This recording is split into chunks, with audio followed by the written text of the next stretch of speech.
बिस्मिल्लाहिर्रहमानिर्रहीम। सवाल किया है कि कब्र में सबसे पहले क्या सवाल किए जाते हैं।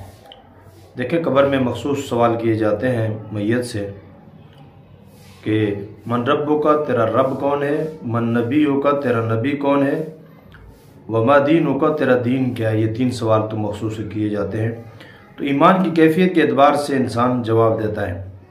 जिसका जो ईमान है तो उसके मुताबिक। बरा बिन आज़िब रज़ी अल्लाह कहते हैं कि हम किसी शख्स की कब्र के लिए गए जो अभी तक लहद नहीं बनाई गई थी। हुज़ूर अकरम सल्लल्लाहु अलैहि वसल्लम तशरीफ़ ले गए, आप बैठ गए और आप लकड़ी के साथ ज़मीन को खुरेद रहे थे और हम बैठे तो आपने फरमाया कि कब्र के आदाब से पनाह मांगो, कब्र के आदाब से पनाह मांगो।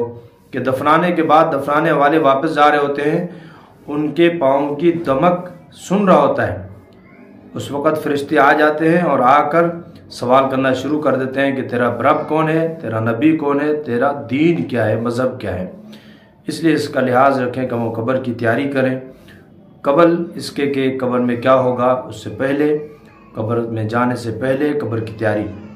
हुज़ूर अकरम सल्लल्लाहु अलैहि वसल्लम ने इरशाद फरमाया कि सबसे अक्लमंद आदमी वो है जो मरने से पहले मरने की तैयारी करे।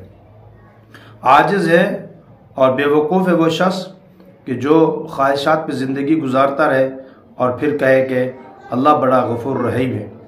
इसलिए अल्लाह को गफूर रहीम समझ के गुनाहों पे जुर्रत नहीं करनी चाहिए और अल्लाह से गुनाहों की से माफ़ी मांगनी चाहिए और आइंदा उस पर जमना चाहिए और गुनाहों से दूर रहना चाहिए।